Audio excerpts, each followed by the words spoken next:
Assalamualaikum warahmatullahi wabarakatuh.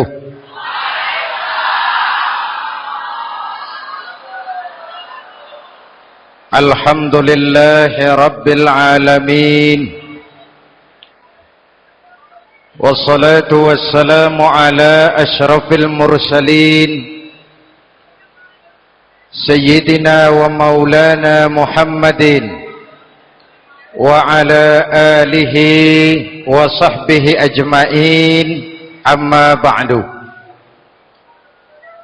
Saudara-saudara kaum muslimin yang berbahagia, hadirin, kesempatan malam ini saya ingin cerita akhirat saja. Sudah pernah ke akhirat belum? Mau? Kalau mau saya daftar, besok berangkat. Salah satu rukun iman yang 6, percaya kepada adanya akhirat. Satu saat alam ini akan hancur sehancur-hancurnya. Bumi, gempa, gunung meletus, air laut tumpah ke darat, planet-planet bertabrakan, halilintar menyambar, angin topan bertiup, semua yang bernama hidup mati. Itu kiamat. Lalu kita akan dibangkitkan di padang mahsyar, dibangkitkan dari kubur kita masing-masing. Dan subhanallah, pada saat bangkit dari kubur itu, keadaan muka kita ini menurut satu riwayat berubah menurut amalan kita masing-masing. Jangan heran nanti ada yang dibangkitkan dari kuburnya itu mukanya berubah jadi muka tikus. Hebat sekali, badannya badan manusia, tangannya tangan manusia, mukanya muka tikus. Sebab apa? Sebab waktu di dunia amalannya amalan tikus. Apa amalan tikus itu? Suka menggeragoti barang yang disimpan rapi-rapi.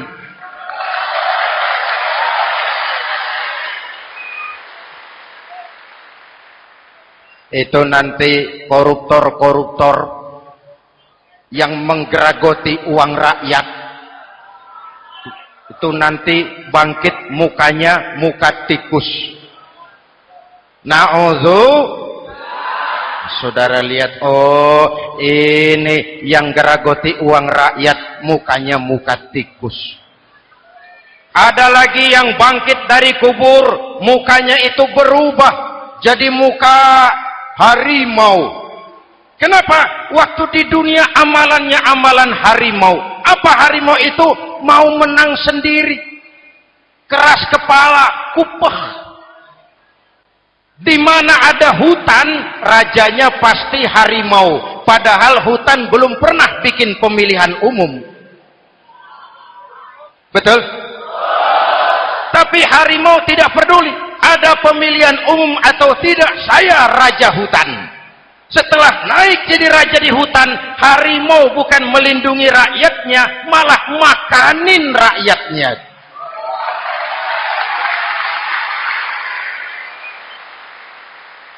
Orang-orang yang mau benar sendiri.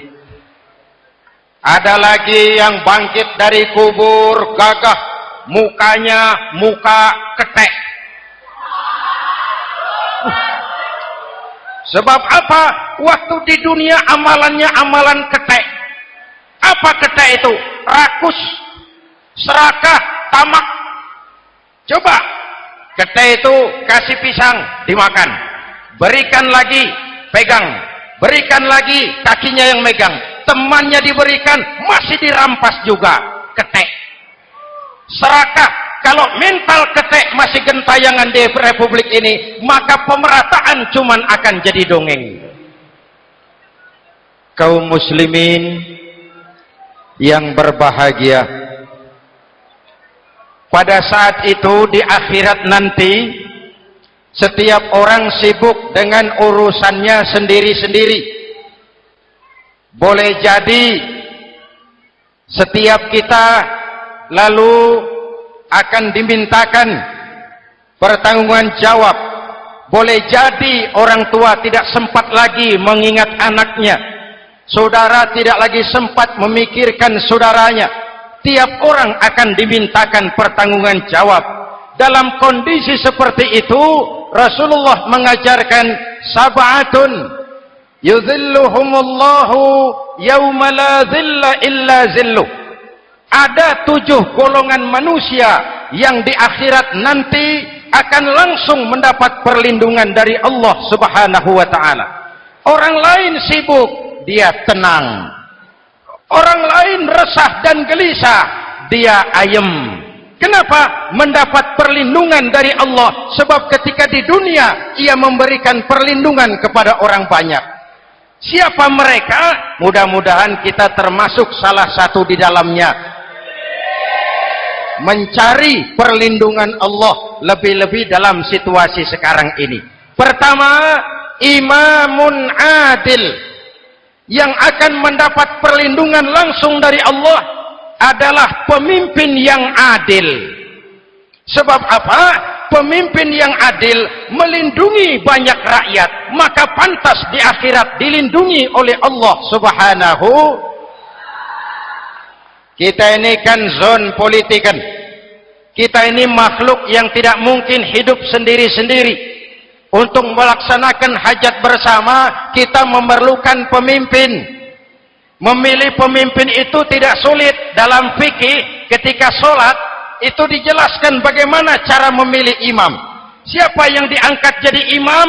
Pertama, a'lamuhum. Orang yang paling alim di kampungmu siapa? Angkat jadi imam. Yang paling alim, paling menguasai persoalan sehingga bisa membawa bangsa keluar dari kesulitan. Pemimpin yang bisa menyelesaikan masalah, bukan yang menimbulkan masalah.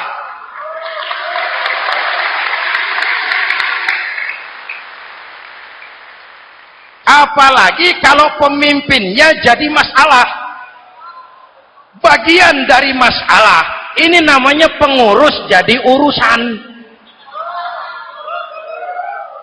A'lamuhum. Pak, di kampung saya ada 2 orang, alimnya sama. Yang mana yang jadi imam?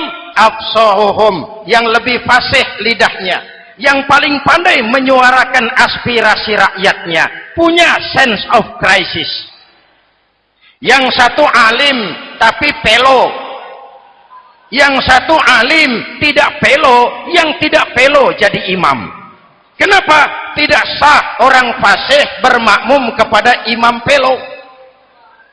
Pak, ini imam pelo, makmum pelo semua, sah. Namanya kampung pelo. Aduh Pak, ini 2 orang alimnya sama, fasihnya sama, yang mana yang jadi imam? Aktsaruhum sinnan, yang lebih tua umurnya, senioritas baru dihitung. Lahirnya bareng Pak.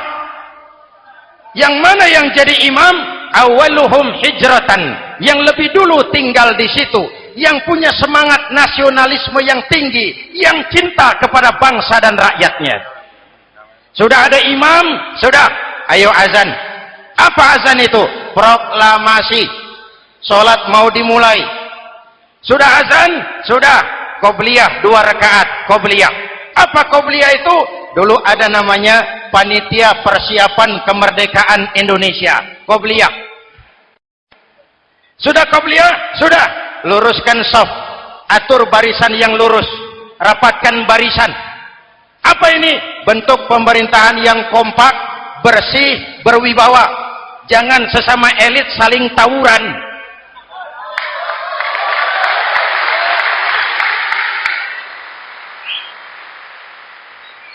Luruskan shaf. Lalu shaf yang terdepan hendaknya diisi orang yang sedikit alim. Tidak perlu alim betul, sedikit alim. Maksudnya apa? Kalau imam keliru dia bisa tegur. Kalau imam salah dia bisa tegur. Kalau imam batal dia bisa gantikan. Ini wakil-wakil makmum. DPR, DPRD. wakil-wakil makmum. Sudah, ayo imam pimpin sholat. Sepakati dulu kita mau sholat apa, rakaatnya berapa, surah yang mau dibaca apa, pakai sujud tilawah apa tidak, supaya makmum tidak kaget-kagetan. Rakyat harus dikasih tahu pemimpinnya mau kemana, visinya apa, supaya makmum ikutnya ikhlas. Jelas?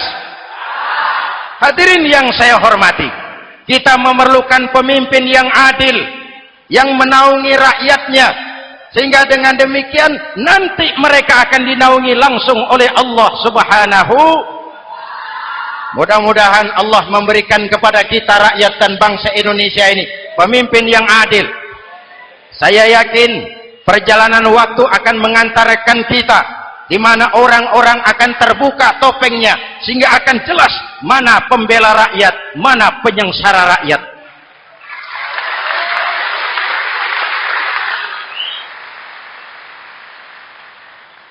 Lalu sebenarnya tiap kita ini kan pemimpin. Pak Lurah pemimpin di kelurahannya, Pak Camat pemimpin di kecamatannya, kepala suami pemimpin di rumah tangganya, anak muda pemimpin bagi dirinya, dan setiap kita akan dimintakan pertanggungan jawab tentang apa yang kita pimpin. Marilah setiap kita berusaha menjadi pemimpin yang adil. Satu. Yang kedua, syab nasya'a fi ibadatillah, anak muda yang tekun beribadah kepada Allah. Amin. Remaja adalah masa depan kita semua. Akan bagaimana Republik Indonesia, bahkan akan bagaimana Islam di Republik Indonesia 20, 30, 40 tahun yang akan datang, anak-anak kita jawabannya. Jelas?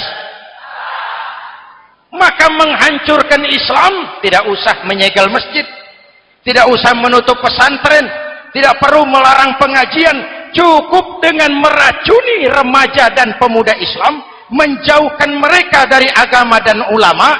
Kalau mereka sudah jauh dari agama dan ulama, tinggal menunggu pergantian generasi.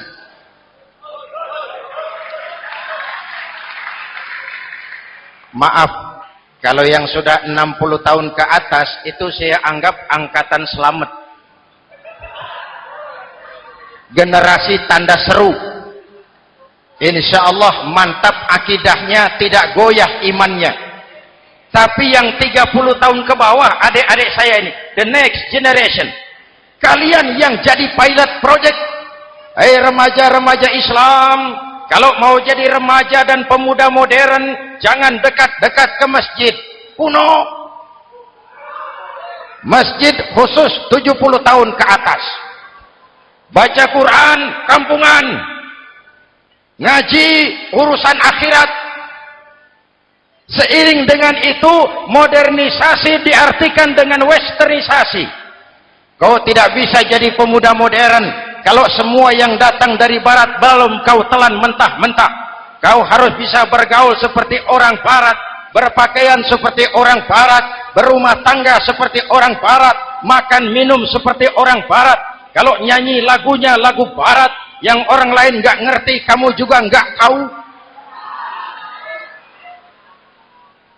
Mengalirlah narkoba dalam segala bentuknya. Maka muncullah generasi-generasi santai, generasi-generasi salon yang mencoba mencari pelarian hanya dengan kesenangan sesaat, tapi menghancurkan masa depan yang pasti.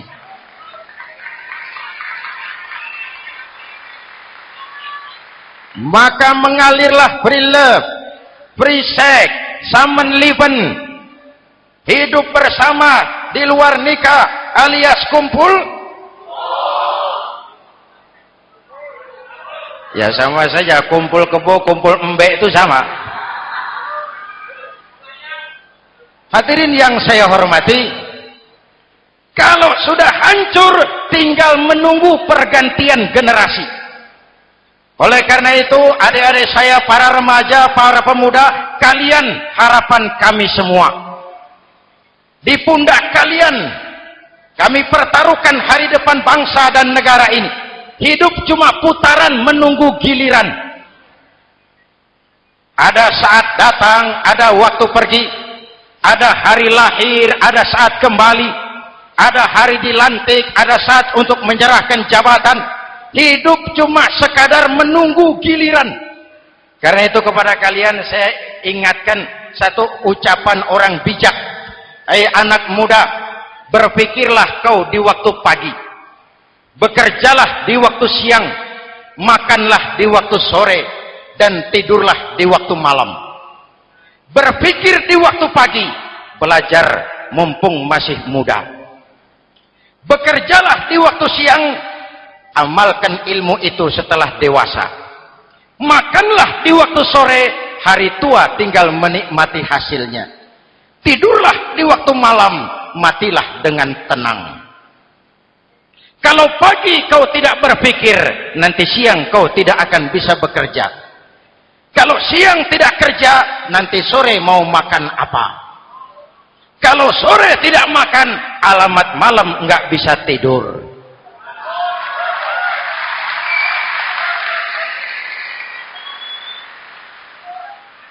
Kalau waktu remaja, waktu muda maunya santai-santai saja, dewasanya bingung.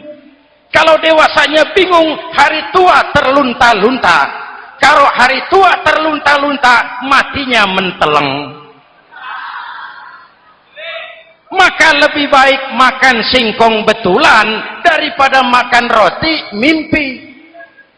Ayo, makan singkong betulan, makan roti mimpi, lebih bagus mana? Lebih bagus makan roti betulan.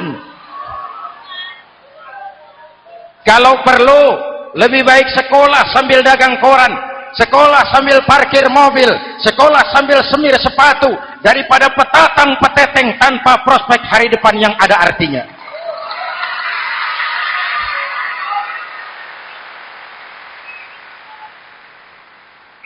Inilah golongan kedua yang nanti akan langsung mendapat perlindungan dari Allah. Anak muda yang tekun ibadah. Kalau orang tua tekun ibadah, pantas.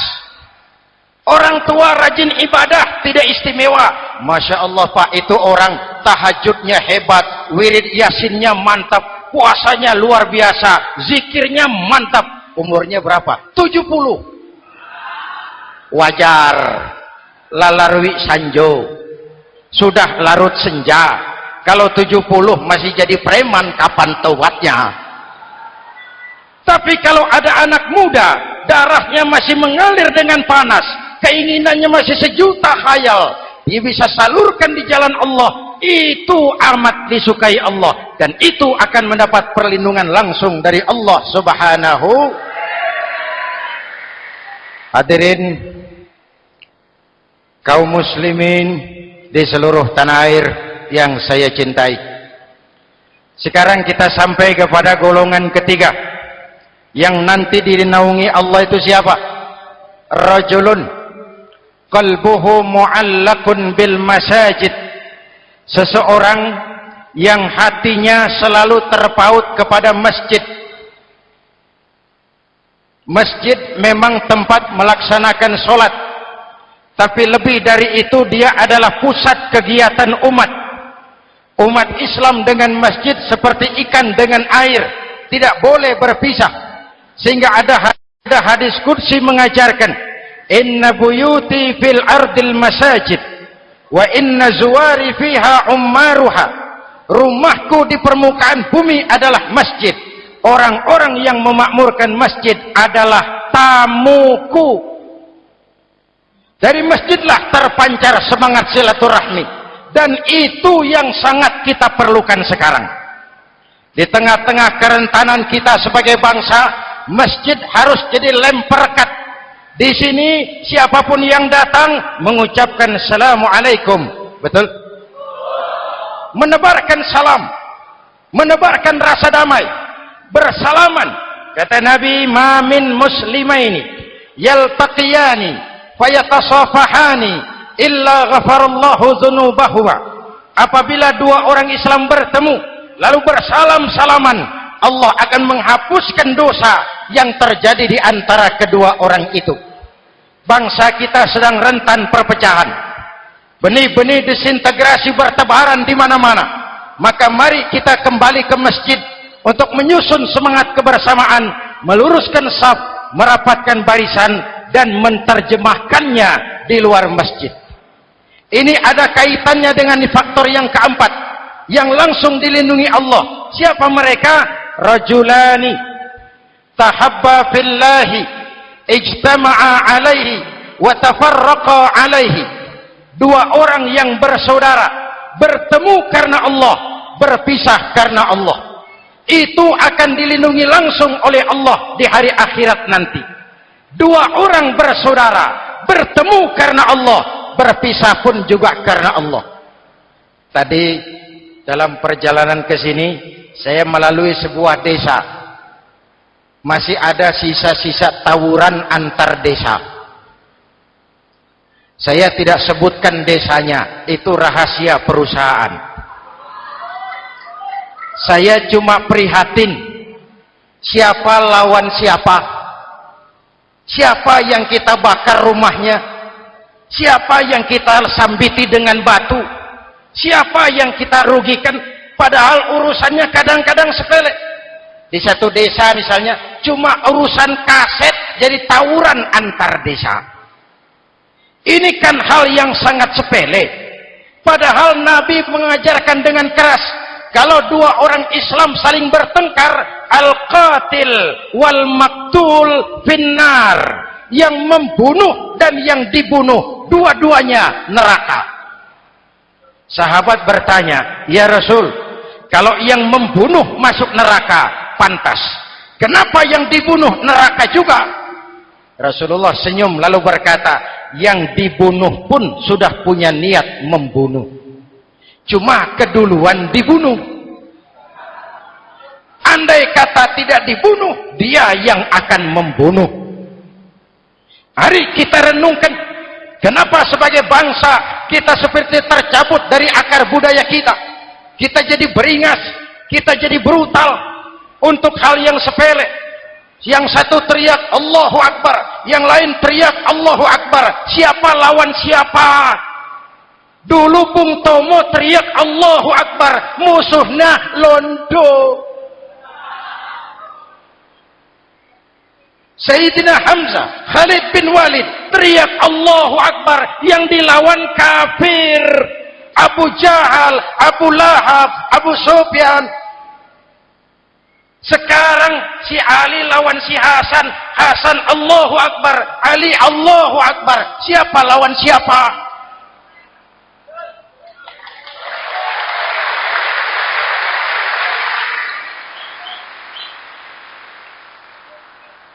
Kenapa kita jadi begitu mudah menggunakan nama Tuhan untuk melampiaskan ambisi pribadi?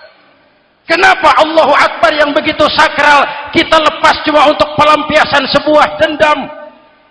Dua orang yang bersaudara, bertemu karena Allah, berpisah karena Allah. Itu ukurannya. Kau di jalan Allah, kau saudaraku. Keluar dari jalan Allah, selesai persaudaraan sampai di sini.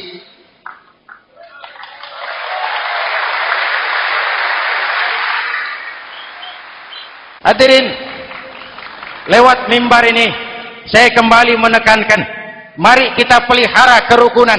Pertama, rukun antar umat seagama, sesama muslim harus bersatu. Yuk kita rukun, yuk kita kompak, yuk kita bersatu, yuk. Sesama muslim, kaos boleh berbeda, boleh, jaket boleh tidak sama, silakan. Paham politik boleh berbeda, boleh. Kau lewat sana, saya lewat sini, nanti kita ketemu di sana. Betul? Mari lapang dada menerima perbedaan, tetapi mengarah kepada satu tujuan yang sama. Walaupun bineka, kita ini tunggal, seperti dilatih di masjid ini. Dua orang yang bersaudara, bertemu karena Allah, berpisah karena Allah. Hati-hati, di masyarakat sekarang ini kan lebih banyak tukang kompor daripada tukang lem. Tahu tukang kompor? hangati sana, panasi sini, bakar sana, sulut sini, terbakar kita, dia lari tepuk tangan. Udah capek kita rakyat diobok-obok, udah capek kita rakyat dialamatkan, dijadikan address. Semua kalau pidato demi rakyat, untuk rakyat, buat rakyat, padahal nggak pernah kenal sama rakyat. Kita cuma jadi alamat. Mari kita kokohkan akar kebersamaan. Kita sama-sama anak Ibu Pertiwi. Di negeri ini kita dilahirkan. Air negeri ini yang kita minum, udara negeri ini yang kita hirup. Kalian remaja, kalian pemuda lebih bertanggung jawab karena kalian anak Ibu Pertiwi. Hadirin yang saya hormati, maka tetaplah jaga semangat kebersamaan. Ini yang keempat. Yang kelima, rajulun zakarallaha khalian fafadat ainahu. Seseorang yang mengingat Allah dalam kesunyian lalu berlinang air matanya. Tengah malam, dikala orang sedang tidur, dia bangun munajat, gemersik tikar tersentuh tangan, laksana lambaian tangan malaikat maut datang hendak merenggut nyawa. Terbayang dosa yang pernah dia kerjakan, air mata berurai membasahi pipi tanpa terasa. Orang yang munajat semacam itu nanti langsung mendapat perlindungan dari Allah Subhanahu. Saya pernah baca hadis qudsi, merinding bulu kuduk saya mendengar hadis qudsi ini. Terbayang Indonesia saya, Indonesiaku, Indonesiamu, Indonesia kita semua. Apa kata Allah dalam hadis qudsi? Inni la ahammu bi'azabi ibadi. Kadang-kadang aku muak melihat tingkah laku manusia. Aku kepengen turunkan azab. Kalau azab turun di bumi, kita sudah merasakan banjir di mana-mana. Manado banjir, Sumatera Barat banjir, Jambi banjir, Bengkulu, tanah longsor di Purworejo, Cilacap banjir, Sukabumi gempa, Pandeglang gempa, ekonomi terpuruk, antar kampung tawuran, antar elit di atas tawuran.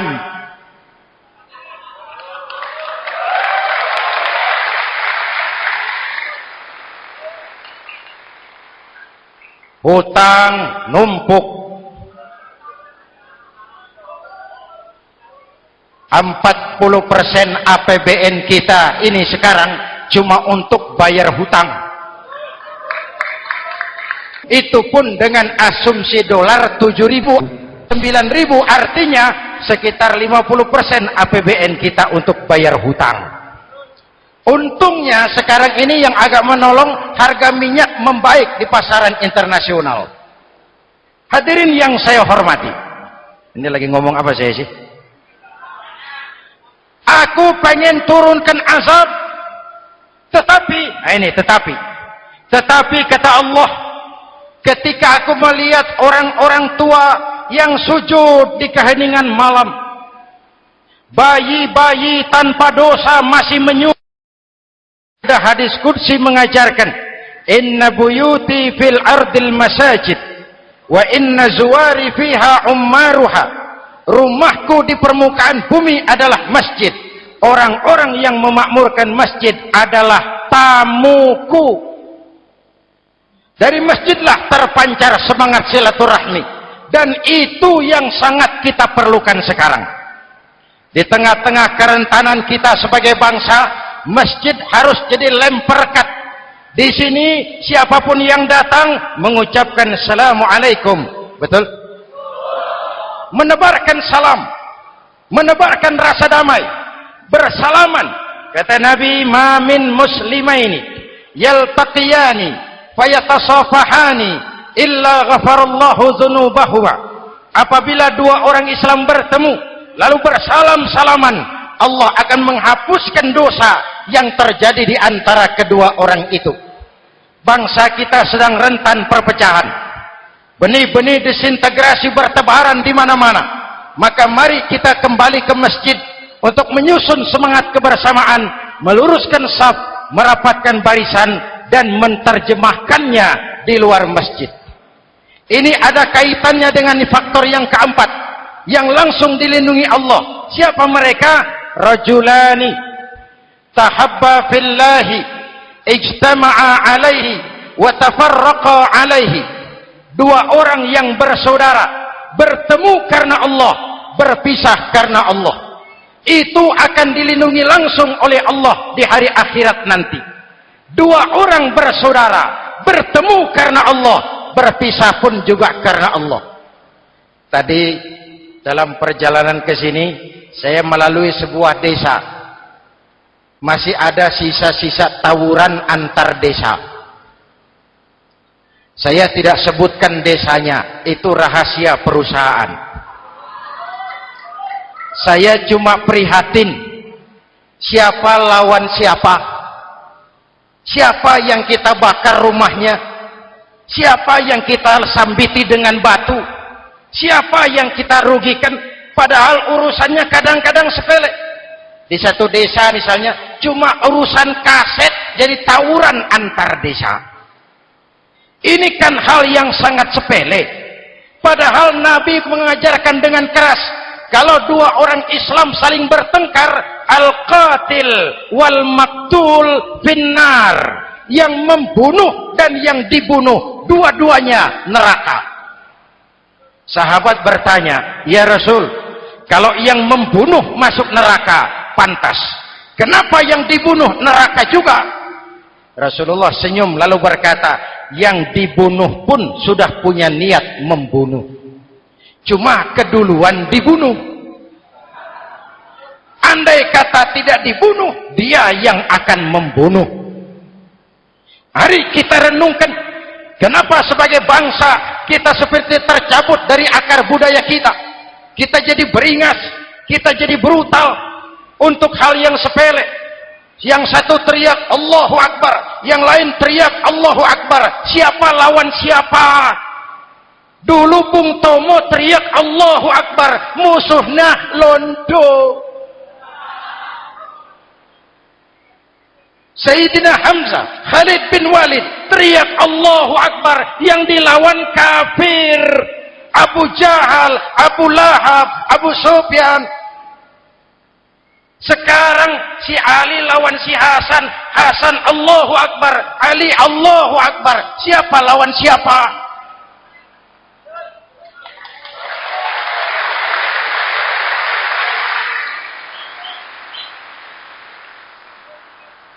Kenapa kita jadi begitu mudah menggunakan nama Tuhan untuk melampiaskan ambisi pribadi?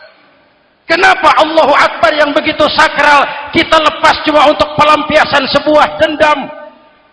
Dua orang yang bersaudara, bertemu karena Allah, berpisah karena Allah. Itu ukurannya. Kau di jalan Allah, kau saudaraku. Keluar dari jalan Allah, selesai persaudaraan sampai di sini.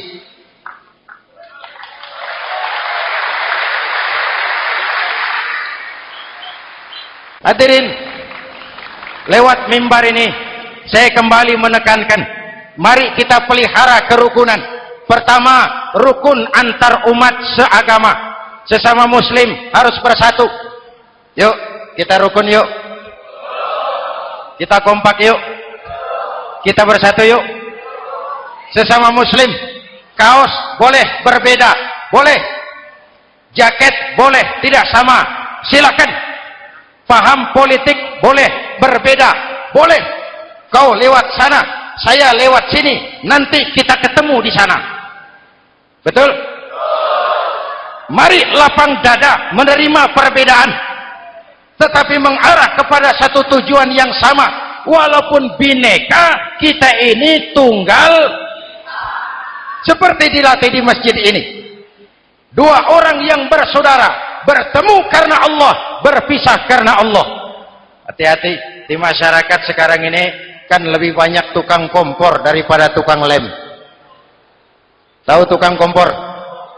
Hangati sana, panasi sini, bakar sana, sulut sini. Terbakar kita, dia lari tepuk tangan. Sudah capek kita rakyat diobok-obok. Udah capek kita rakyat dialamatkan, dijadikan address. Semua kalau pidato demi rakyat, untuk rakyat, buat rakyat, padahal nggak pernah kenal sama rakyat. Kita cuma jadi alamat.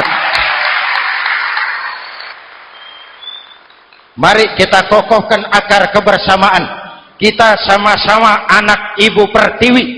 Di negeri ini kita dilahirkan. Air negeri ini yang kita minum, udara negeri ini yang kita hirup.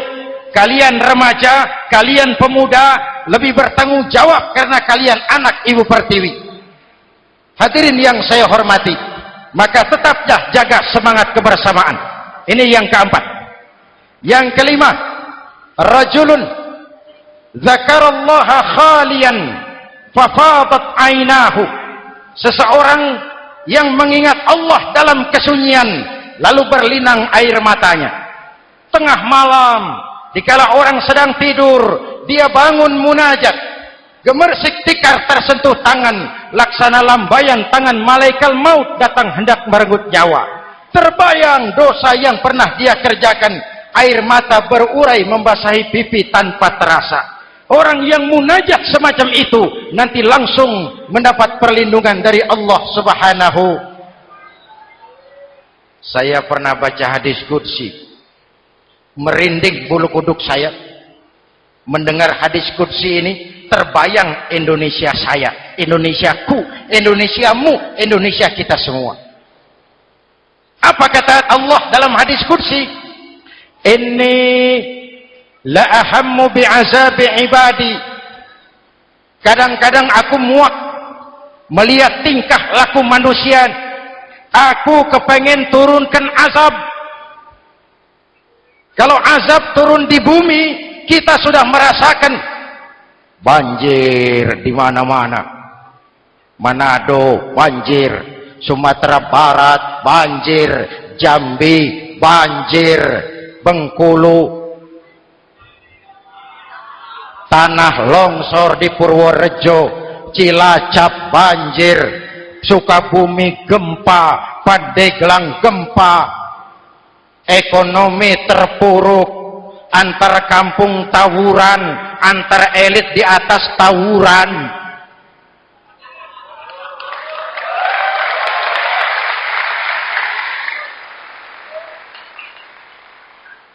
Hutang numpuk. 40% APBN kita ini sekarang cuma untuk bayar hutang. Itu pun dengan asumsi dolar 7.000, 9.000, artinya sekitar 50% APBN kita untuk bayar hutang. Untungnya sekarang ini yang agak menolong, harga minyak membaik di pasaran internasional. Hadirin yang saya hormati, ini lagi ngomong apa saya sih? Aku pengen turunkan azab, tetapi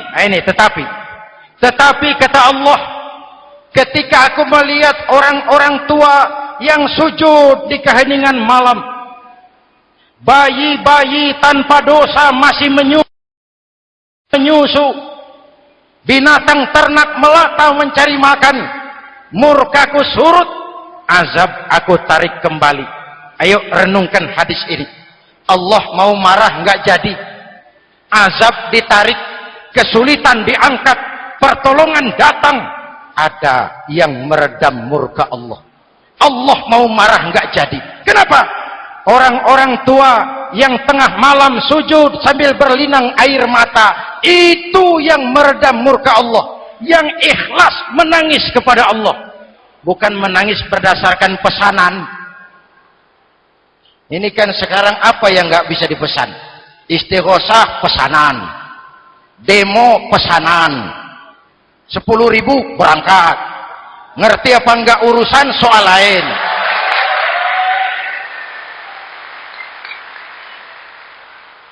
Jadi bukan demonstran, pekerja demo. Orang tua yang ikhlas nangis kepada Allah di keheningan malam, kita hutang jasa kepada orang-orang tua yang ikhlas seperti itu. Itu yang menjaga keselamatan bangsa. Allah mau murka nggak jadi. sepanjang masih banyak orang-orang tua yang sujud di tengah malam. Amin. Yang kedua, bayi tanpa dosa masih menyusu. Tanpa dosa. Binatang melata mencari makan. Sekarang bagaimana kesulitan gak mau panjang. Mengamalkan hadisnya terbalik. Yang disuruh itu orang tua tengah malam sujud, bayi tanpa dosa nyusu. Sekarang ini orang tua tengah malam nyusu, bayi tanpa dosa dibuang ke tempat sampah. Akibat pergaulan bebas, bayi tanpa dosa dibuang ke tempat sampah. Orang tua tengah malam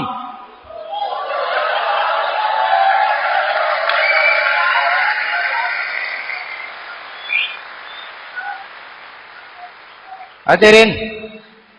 Yang keenam, rajulun da'athum ra'atun zatu mansibin wa jamalin ila nafsiha faqala inni akhafu Allah rabbal alamin. Orang yang bermoral dibujuk rayu oleh perempuan cantik, lalu dia berkata, maaf, saya takut kepada Allah. Orang bermoral yang merasakan kehadiran Allah dekat dalam hidup. Umpama waktu puasa, saudara sholat zuhur. Sebelum sholat, saudara berwudu. Ketika berkemur, saudara korupsi. Sedikit airnya saudara minum. Jangankan polisi, teman wudu sebelah pun tidak tahu kalau waktu berkemur saudara korupsi. Kenapa kita tidak mau melakukan? Ada rasa malu kepada Allah. Ini yang perlu kita tumbuh kembangkan, rasa malu kepada Allah Subhanahu wa taala. Yang ketujuh, rajulun tasaddaqa bi shadaqatin fa akhfaha.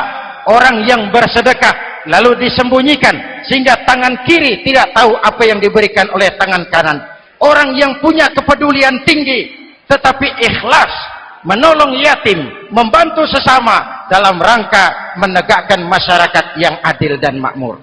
Mari kita mohon kepada Allah, semoga kita semua senantiasa dalam perlindungannya di dunia ini dan lebih-lebih di akhirat nanti. Al-Fatihah.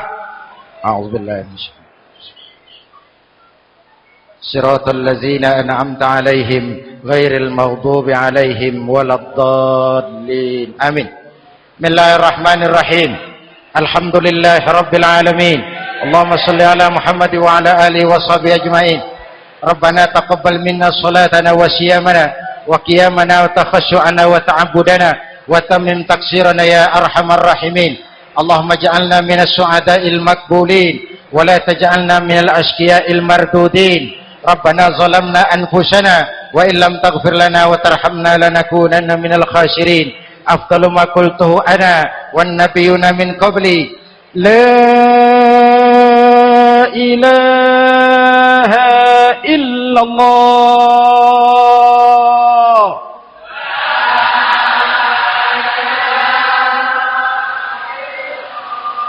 La ilaha illallah.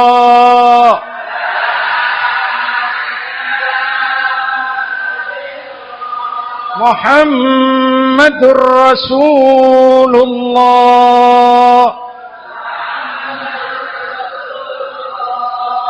Kalimatu haqqin